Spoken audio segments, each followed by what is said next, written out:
이번 주 가장 뜨거운 기업을 짚어보는 기업 이슈 맥 시간입니다.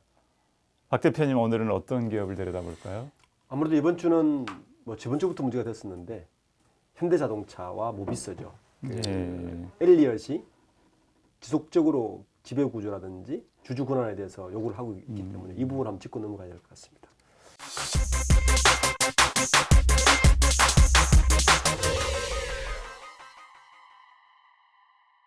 엘리엇 매니지먼트, 네. 미국계 헤지펀드죠. 네. 작년에도 현대차에 좀 대립각을 세웠던 것 세웠죠. 같은데. 작년 이제 일지를 한번 볼까요? 예. 2018년 3월에 현대차가 지배구조 개편안을 일단 발표를 합니다. 1년 전이네요. 1년, 딱 1년 전이죠.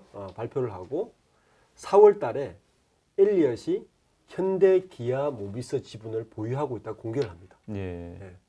이제 2%로 그때는 추정을 하는데 보통 왜 그러냐면 그 우리나라 상법에 1.7%인가 2% 가까이가 넘으면 주주가 요구할 수 있는 권한이 되게 많아져요. 그래서 이제 보통 공격하기 위해서는 저 정도를 보유를 하죠.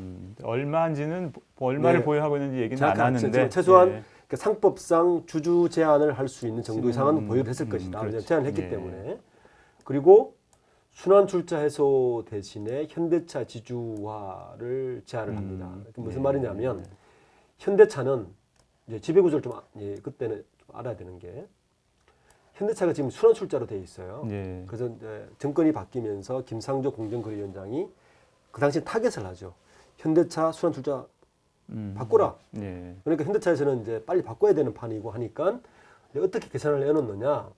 그전에는 정몽구 회장과 정의선 부회장이 모비스 지분을 가지고 있고 모비스가 현대차를 지배하고 현대차가 기아차를 지배하고 예.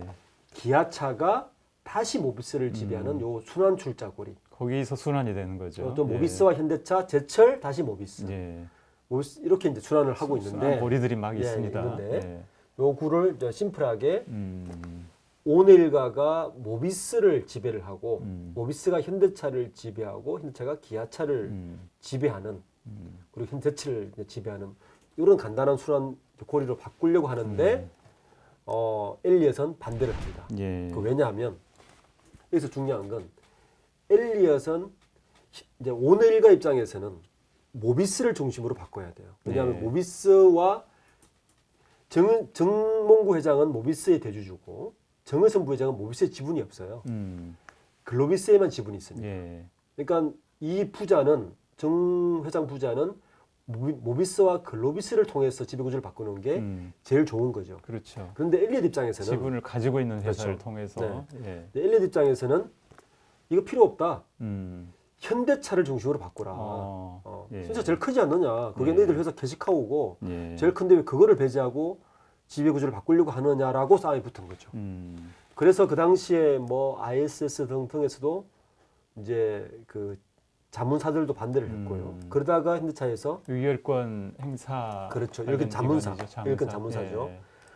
반대를 하는 바람에 결국에는 8월 달에 5월 달에 철회를 해버립니다. 예. 다시 우리가 안을 내놓겠다라고 철회를 한 게 작년까지의 상황이었고 이게 끝날 줄 알았는데 올해 다시 주주총회에 앞서서 엘리엇이 지난주부터 이사회와 배당을 요구하기 시작한 게 현재까지 상황입니다. 현대차 그룹에 대한 이제 엘리엇의 공세가 지금 강화되고 이제 구체적인 지금 주장 내용을 좀 알아볼 수 있을까요? 예. 엘리엇이 주장하는 건 한 4가지입니다. 지배 구조를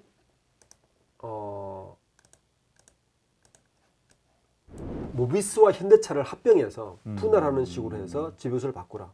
당연하겠죠. 엘리엇은 현재 현대차의 2.9%, 모비스의 2.6% 지분을 갖고 있거든요. 근데 글로비스 지분은 없어요. 그러니까 네. 글로비스는 제외하고 모비스와 현대차를 중심으로 지배구조를 바꾸라. 두 번째, 대타제조편은 조금 잉여금이 그러니까 현금이 너무 많다. 현대 모비스가 지금 현금이 한 7조 5천억 정도 있거든요. 그게 많다. 예, 그거 너희들 너무 많이 가지고 있다. 그거 뭐 하려고 하느냐 이렇게 지만한 거예요. 보통 그 정도 현금을 있으면 보통 자사주를 매입하거든요. 그러니까 자사주를 매입하면 지배구조 바꿀 때 그 자사주가 이익을 부활을 그렇죠. 하니까 유리한데 네. 그거 하지 마라. 그거 하지 말고 그 돈으로 배당을 많이 해라. 요번에 모비스가 이사회에서 4,000원, 작년에 3,000원, 올해 4,000원 배당했는데 26,000원을 요구를 해요. 주당 배당을. 네, 그리고 얘들 이사회 너무 폐쇄적이다. 이사회에 우리가 원하는 사회이사 드려라. 이게 이제 핵심이고. 여기 있네요. 그렇죠. 네. 엘리엇은 그래서 이제 현대차는 현재 현대차 이사회에서는 3,000원 배당을 했는데 엘리엇은 현대차에 29,000원. 그러니까 4조 5천억을 배당하라 그러고. 참고로 올해 현대차 단기 순이익이 2조 4천억입니다. 아, 작년 작년 단기 2018년 순이익. 거. 네. 그러니까 그거에 두 그러니까 배 이상. 단기 순익보다 더 많이 배당을 하라. 예. 현대 모비스에서 주당 26,000원이니까 2조 5천억. 합해서 한 7조를 배당을 해라. 이게 입장이고. 그래서 현대차 입장에서는 너무 무리하다. 그래서 우리는 미래 성장을 위해서 R&D 투자를 하겠다고 해서 4조 5천억을 투자 발표를 한 거죠. 그리고 이제 사회이사의 모비스와 현대차에 다른 사람을 각각 지금 추천한 상태입니다. 사회이사를. 네. 예. 그 현대차는 이제 엘리엇의 요구를 들어줄 가능성이 희박하다고 봐야 되는 거죠. 현재로는 희박하다 봐야죠. 예. 이건 너무 두 주주 간에 의견이 상이하고 예. 특히 배당에 있어서는 너무 격차가 심해서 한 7배 차이를 나거든요. 예, 그러니까 그러니까요. 이건 굉장히 어렵고 이제 두 번째 이슈가 사회이사 구성인데 현대차 엘리엇이 추천한 사회이사 3명이 있어요. 현대차에. 이분들은 그 경쟁사 혹은 그러니까 이해 상충 관계에 있다고 이제 현대차 주장을 하고 있고. 아, 현대차와 경쟁 관계 있는 사람들을 추천을 그렇죠. 한 거네요. 예. 예. 근데 이제 엘리엇의 입장은 이겁니다. 지금 현대차에서 추천한 사회이사는 얘들 지배구조 이번에 추천한 분들을 보면 대부분 그 지배구조를 바꾸기 위한 핵심 그 전문가들을 많이 추천을 해요. 캐피탈 쪽에 2명하고 서울대 경제학 교수 한 분인데 이분은 지배구조 쪽에 있는 전문가들이세요. 그러니까 엘리엇은 너 그거 하려고 하는 거 아니냐라는 입장이니까 또 중요한 건 사회이사 추천되면 사회이사 중에서 감사위원이 되거든요. 예. 감사위원이 되면 뭐냐면 기업의 아주 세밀한 부분까지 소스에 알게 됩니다. 그렇죠. 그래서 이제 엘리엇은 자기 추천한 사람을 사회사 시켜서 감사위원까지 앉히려고 하는 게 이제 노림수가 되는 거죠. 지금 그렇다면은 현대차 그룹의 지배 구조는 지금 어떤 상황인가요? 현재 지배 구조는 아까 이제 설명을 잠깐 드렸지만 순환출자예요. 정몽구 예. 부자가 모비스, 현대차, 기아차 다시 모비스로 돌아가는 하나. 예. 모비스, 현대차, 현대제칠로 돌아가는 하나. 이게 이제 두 가지 그리고 모비스, 현대차, 글로비스로 돌아가는 또 하나. 한 세 개 고리가 핵심인데 하나 더 있죠. 모비스, 현대차, 기아차, 다시 현대제철, 예. 이렇게 되는 거죠. 여기에서 이제 현대차에서는 뭐를 끊어야 되냐면 현대제철이 가지고 있는 5.7%. 이거보다 더 큰 게 뭐냐면 기아차가 가지고 있는 16.9% 예, 모비스 지분을 예. 사들여야 돼요. 요 금액이 한 1조 이상 5천억이 들어갑니다. 이걸 누가 사들여야 되느냐? 정몽 부자가 사들여야 됩니다. 그러니까 요게 이제 큰 돈이 들어가기 때문에 그렇게 해서라도 현대차 입장에서는 지분을 다른 회사에 매각을 해도 되는 거 아닌가요? 그러면 지배력이 약해지죠. 아, 물론 그렇긴 네, 하죠. 지배력이 약해지죠. 예. 그래서 이 지배력을 유지하는 게 핵심이기 때문에 사들일 돈이 지금 없나요, 그러면? 그거는 이제 개인 사정인 거죠. 네. 그래서 이제 모비스가 갖고 있는 현금 자산도 소각하라는 거예요. 예. 배당을 하라는 거예요. 엘리엇 입장에서는 이 현대차하고 이렇게 이제 심플하게 모비스가 현대차를 직접 지배하는 식으로 가는데 엘리엇 주장하는 건 뭐냐면 엘리엇은 이렇게 주장을 해요. 모비스와 현대차를 현대차 자동차 홀딩스처럼 바꿔라. 그리고 잠깐만요. 위를 좀 볼까요?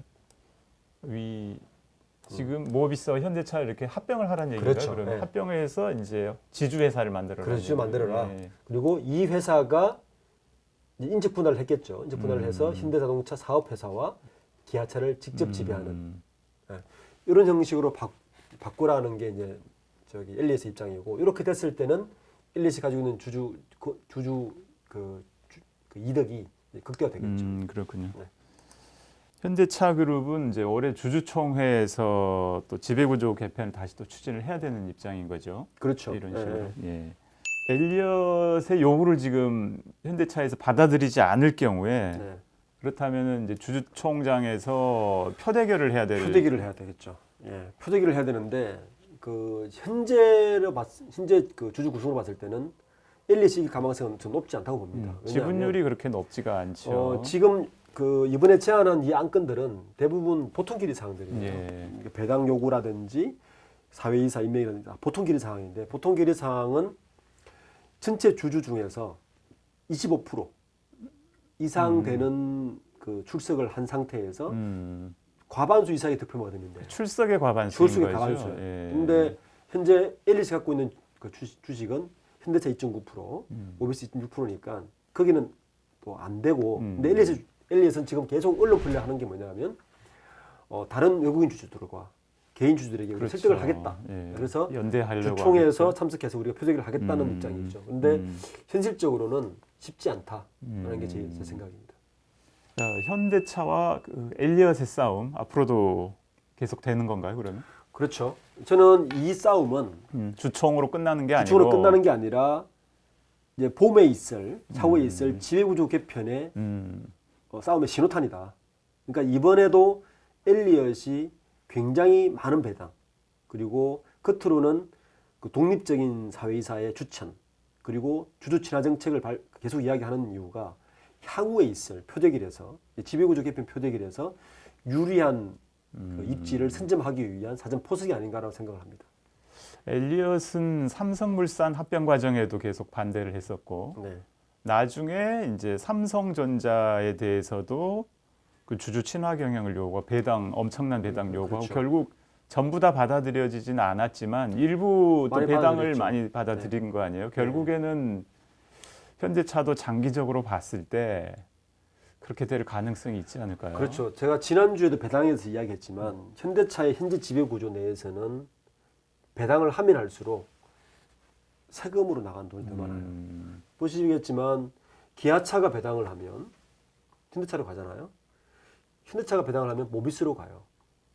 현대제철이 배당을 하면 기아차로 가고 이런 식으로 되기 때문에 중간 과정에서 세금을 계속 세금만 내야 내겠네요. 되는 그래서 오너 입장에서는 굳이 배당을 많이 할 필요가 없는 구조죠. 그러니까 삼성 계열사에 대한 배당 요구랑 조금 약간 다른 면이 좀 있는 그렇죠. 거네요. 그런데 이렇게 바꿨을 때는 이제 달라지는 거죠. 배당을 많이 할 수 있는 구조로 가는 거고 엘리엇은 아마 이래나 저래나 제가 볼 때 손해 보는 싸움은 아니에요. 그러니까 그 현재 객관적으로 봤을 때 엘리엇의 요구가 아주 부당하지는 않습니다. 그러니까 그렇죠. 미국식 입장에서 봤을 때나 그 미국적 시장에서 봤을 때는 당연 주주의 권한이죠. 글로벌 스탠다드에서 봤을 때는 그렇죠. 그렇게 너무 무리한 건 아니다. 무리한 건 아니라는 점 봅니다. 근데 현재 우리 언론에 쏟아지는 그 언론 기사들은 거의 90% 이상이 현대차 유리하게 쓰고 있긴 하지만 현대차 우호적이죠. 예, 객관적으로 보면 저는 엘리엇의 일통타는 이야기는 아니다. 그러니까 주주로 살 수 있는 권한이다라고 좀 보는 거죠. 근데 배당 요구 같은 건 좀 과도한 거 아닌가 싶기도 하고요. 지금 작년 순이익보다도 더 많은 지금 배당을 요구를 하고 있는데 물론 이제 내부에 유보금이 네. 있기는 하지만 이번 배당 요구는 철저하게 유보금을 깎아내리기 위한 전략입니다. 그러니까 엘리엇 입장에서는 모비스 가지고 있는 7조 5천억의 유보금, 뭐 현금 자산이죠. 현대차의 그 현금 자산을 최대한 낮춰놔야 그걸 가지고 다른 걸 자기들 유리하도록 못하게 하는 방편이 되는 거죠. 그런 요구 사실은 숨어있는 뜻은 그게 더 강한 거죠. 그거는 그러니까 현대차의 장기적인 성장이나 발전과는 좀 약간 거리가 있어 보이네요. 그렇죠? 그렇죠. 예. 네. 성공하기 위해서는 3선을 잘해야 한다고 합니다. 3선은 즉 선견, 선수, 선제. 남보다 미리 보고 미리 손을 써서 미리 제압해 가라는 겁니다. 글로벌 시장에서 싸우는 대기업은 말할 것도 없고 우리 개인에게도 이 3선, 선견, 선수, 선제가 필요한 것 같습니다. 지금까지 CEO 스코어 박주근 대표와 함께했고요. 저는 이창호였습니다. 감사합니다. 수고하셨습니다. 수고하셨습니다. 네.